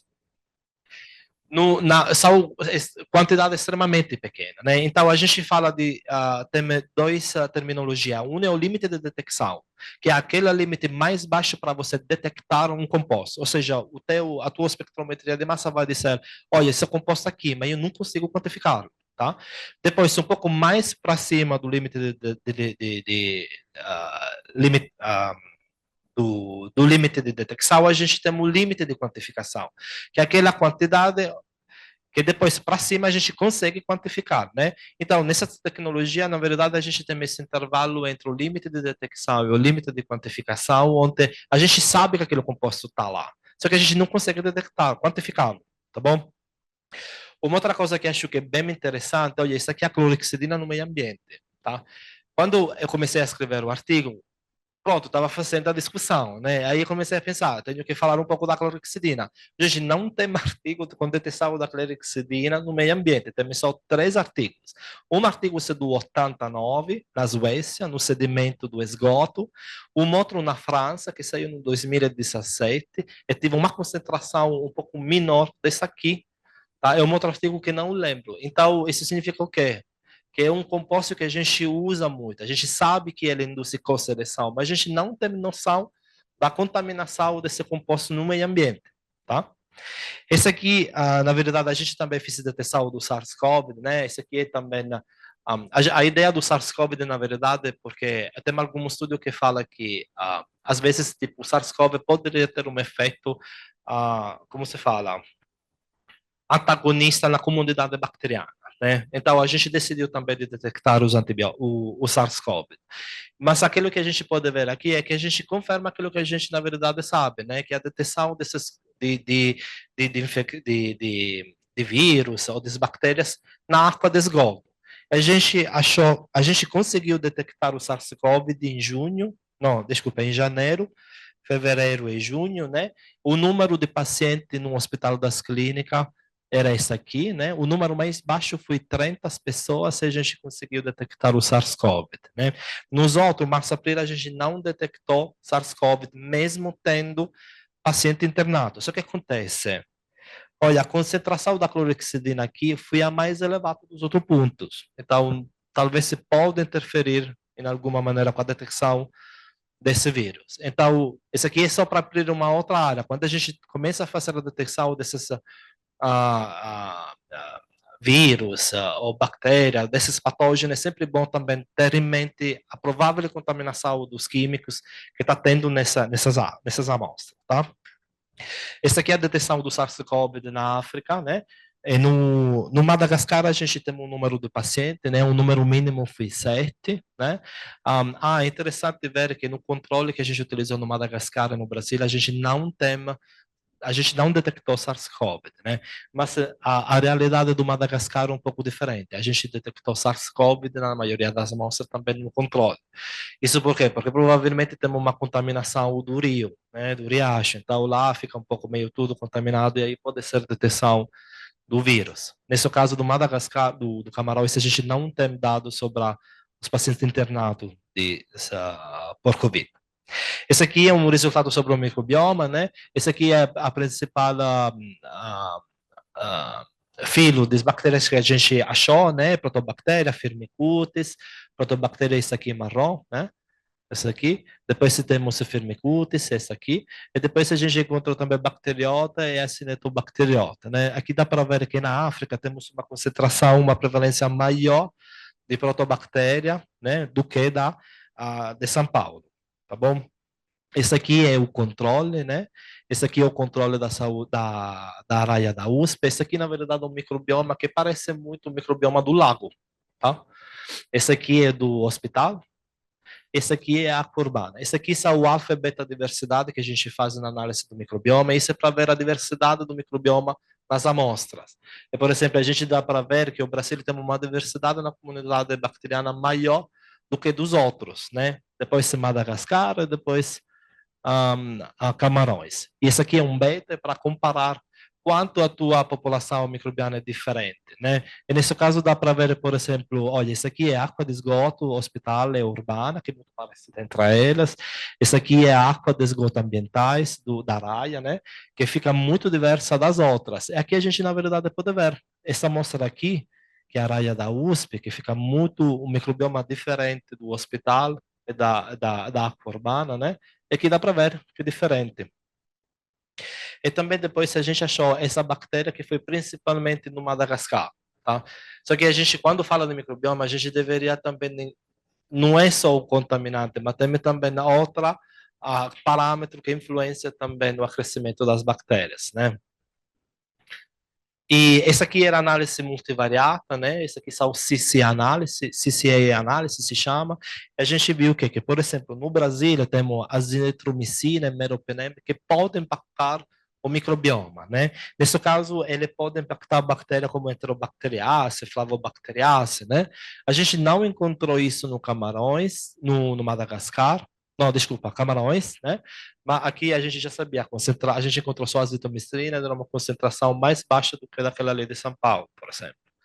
E aqui é do Madagascar, né? A gente encontrou que levofloxacina pode ter um impacto. Tá bom? Então, a gente vou quase acabar, né? Eu não sei se passei o tempo, mas vou quase acabar, né? A gente está falando no meio ambiente, então a gente não podia não falar tipo das plantas, né? Quando a gente tem esses contaminantes no meio ambiente, na água de uso, né? Temos que pensar que a água do etar vai no rio, né? Essa água pode ser captada, pode ser utilizada para irrigar determinadas plantas, tá? O adubo, o esterco dos animais também se usa na agricultura, né, para fertilizar esses produtos. Então, imagina você ter um campo de plantas que você pode comer, tá? Essas plantas podem ser, as bactérias podem colonizar essas plantas. Essas plantas podem ser um vetor de transmissão de resistência aos antibióticos do meio ambiente dos humanos, né? Esse aqui é só para mostrar para você que quando a gente fala de planta, a planta tem um microbioma que é epifítico e endofítico, né? A endofita são aquelas bactérias que moram dentro das plantas, né? Então, o que acontece? Às vezes, durante as práticas agrícolas, eles podem impactar o microbioma da planta. Então, imagina, você, a água detada no rio, a água do rio vai irrigar essa água, pode tocar a planta e pode contaminar a planta. As bactérias nessa planta podem colonizar a planta na superfície ou pode ser também internalizada, tá? Agora, eu sei, é muito causa efeito, né? São muitos parâmetros entre uma coisa e outra, talvez pode ser que não aconteça. Será? Na verdade, é assim, a gente fez esse estudo durante o meu doutorado, a gente fez um estudo de internalização de uma bactéria resistente aos antibióticos, precedentemente isolada em um metar, tá? Essa é uma bactéria que tem gene de resistência, né? Vários. Então, a gente fez esse estudo de germinação. Aquilo que a gente viu é que as bactérias é capaz de entrar dentro das plantas, né? E a gente consegue fazer a detecção desse micro-organismo aqui, tá? Quando depois você esmuga as plantas, você tem que desinfetar a primeira planta, né? Só para ter certeza que as bactérias entram. Mas a gente viu que as bactérias conseguem entrar dentro da planta. Agora, vou completar essa fala. E então a gente falou que tem o risco de transmissão, então pode existir o risco de transmissão da bactéria endofítica, né, nas plantas, então na contaminação aos humanos. Esse aqui é um outro estudo que fiz alguns anos atrás, na verdade é um estudo de revisão, né? A ideia era vamos ver qual é essa população bacteriana, principalmente nas plantas, né? Fazer uma lista de bactérias endofíticas e depois estudar, caracterizar mais essa planta, essa bactéria endofítica para ver se ele pode ser encontrado nas plantas, na água de esgoto e nos humanos. Esse, claro, tem gene de resistência às bactérias patógenas, né? A gente fez esse estudo da literatura. Esse aqui é um achado, né, principal.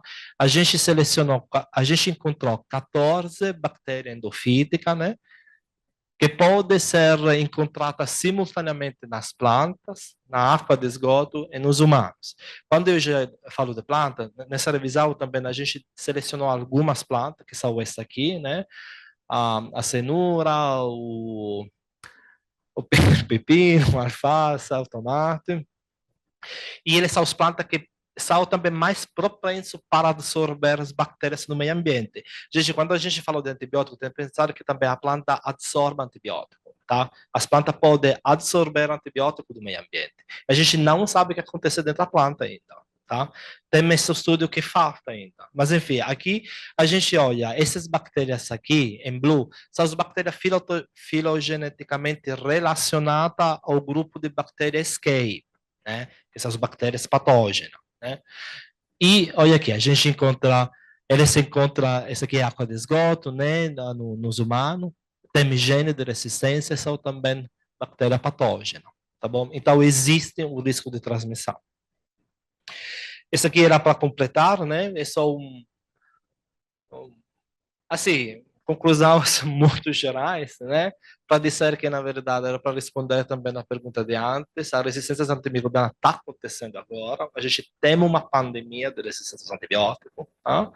As águas residuais hospitalares também no riacho são fonte de contaminação, então, de propagação de resistência aos antibióticos no meio ambiente, né? E que pode provavelmente depois passar aos humanos, né?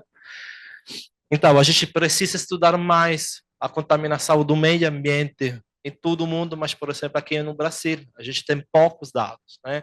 Então, é começar a entender mais o que acontece com os contaminantes na água, né?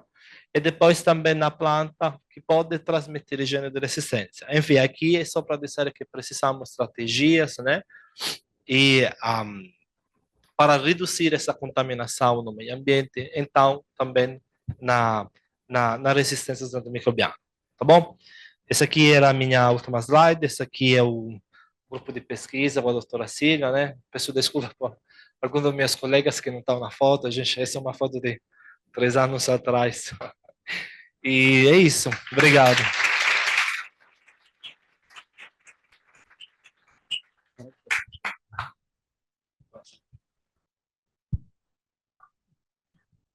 Obrigada, Nazareno, muito boa a tua aula e trouxe uma consciência bem importante, né? A gente pensa muito em contaminação, quando fala em contaminação, você pensa no micro-organismo só, mas você não pensa na droga que é liberada na água e que favorece o micro-organismo e acaba que a bagunça está completa, né? E alguém tem perguntas para ele? Comentários? Eu queria saber por que vocês escolheram Camarões e Madagascar. Eu já falei, né? É um estudo que foi pago pela Fundação Morier, né? Na verdade, a Universidade de São Paulo faz parte do network que se chama Gabriel. E nesse network tem a Universidade de São Paulo e tem também nesses países. Aí foi uma ideia das pessoas daí quando escreveram o projeto. Esse projeto, na verdade, no começo foi escrito entre esses países, Camarões, Madagascar e São Paulo.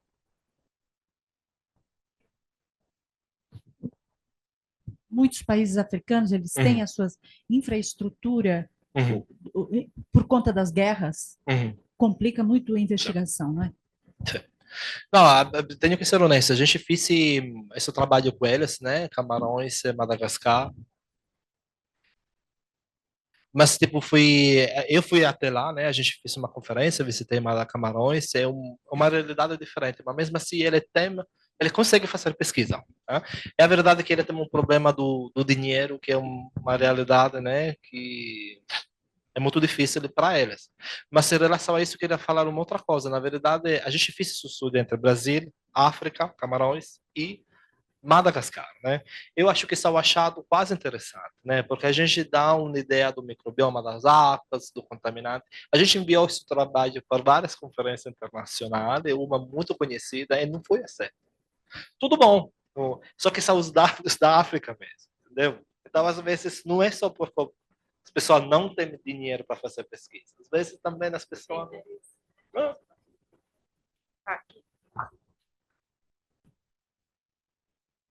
Obrigada, foi muito legal a sua aula, foi maravilhosa. Ô Nazareno, uma pergunta a respeito ainda sobre o estudo feito, né, com os hospitais da África e do Brasil. Esses hospitais, eles tinham o mesmo porte que o hospital daqui? Não, então, porque daí a liberação é diferente. Houve alguma maneira de fazer algum ajuste? Porque, assim, é lógico que a gente teve uma amostra, como podemos dizer, muito mais enriquecida, né? Então, isso é um viés, né? E como que pode trabalhar com isso? Não, obrigado, isso é verdade. A gente, tipo, na verdade, não, a metodologia foi a mesma. Tá? A metodologia utilizada aqui foi a mesma utilizada lá. Eu acho que não falei, mas a gente coletou a amostra uma vez por mês. No mesmo dia, a gente coletava a amostra aqui e lá. A gente processou a amostra do mesmo jeito. A gente fez análise da antibiótica do microbioma aqui. Então, eles fizeram a extração lá, enviaram as amostras para aqui, a gente analisou aqui. Mas, sim, isso é verdade. Talvez o tamanho do hospital pode influir, né? Mas mesmo assim, esse hospital é muito provavelmente mais pequeno do que desse aqui, né? Só que, mas isso é uma realidade que talvez, sabe, tipo, são os países diferentes que têm uma dinâmica diferente. Então, mesmo no uso do antibiótico, tem um uso de antibiótico diferente. Por exemplo, Camarões e Madagascar são os dois na África, né? Claro, a África é enorme. Só que temos uma prevalência de antibiótico digestivo completamente diferente. Por exemplo, o ceftriaxona, a gente encontra no Madagascar, mas a gente não encontra nada no Camarões. Entendeu?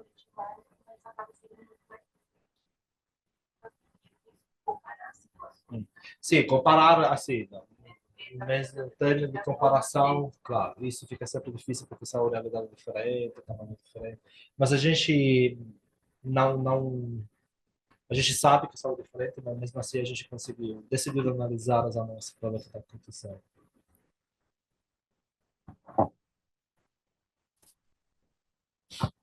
Na verdade, obrigada, parabéns pela excelente palestra, e aqui fica uma oportunidade para os alunos que estão aqui pensando, porque diante da fala do doutor Nazareno, de que existem poucos trabalhos nessa linha, eu acho que vocês precisam começar a pensar, muitos de vocês podem querer mudar de área, não é? É uma área muito interessante, não é? Na verdade, sobre isso, eu queria começar a fazer novamente o estudo das plantas, porque o estudo, por exemplo, da internalização que eu mostrei, é um trabalho do meu doutorado, mas eu nunca publiquei. Mas eu tenho a metodologia, eu acho uma coisa extremamente legal. Então, se quiser estar interessado, a gente pode fazer esse trabalho. O convite feito, o trabalho está quase pronto. Eu, se fosse vocês, ia com carinho. Não a turma da virologia, por favor. Que fique claro. Não, e é interessante. Não, mas de verdade, provavelmente não tem muito estudo nas plantas, tipo de tem patógeno nas plantas. É que vírus de planta é mais específico, né? Vírus patógeno nas plantas já não sei se tem muito. Tem. Virologia de planta é que a virologia é um campo pequeno no Brasil, mas tem a virologia de planta, está ficando mais forte. Mas como são vírus específicos de planta que, na verdade, para humanos não tem uma importância epidemiológica, o link de estudo é pequeno, mas outros patógenos sim, também falta estudo, claro. Tem uma comunidade epifítica que mora fora da planta, tem uma comunidade endofítica que é internalizada. Então imagina, quando você cozinha uma planta, talvez você tipo a salada, você só lava a salada, né? A fasa você pega, lava e come. Mas se você tem uma bactéria internalizada, você não consegue desinfectar essa parte, entendeu? A bactéria é um risco para a saúde pública, por isso, sim, nesse porque é a caso, mesma. o endofita, eu acho uma área de estudo que vale muito a pena estudar. Também, quando a planta internaliza um antibiótico, será que não acontece transmissão de genes entre as bactérias endofíticas, entendeu? Tá bom. Pessoal, obrigada, então. Queria agradecer mais uma vez ao professor Nazareno, ao professor Nelson. Não vou fazer encerramento, eu vou deixar com a Lúcia, mas vou fazer só mais alguma. Aqui, primeiro, a entrega do mel e da certificado para você. Muito obrigada.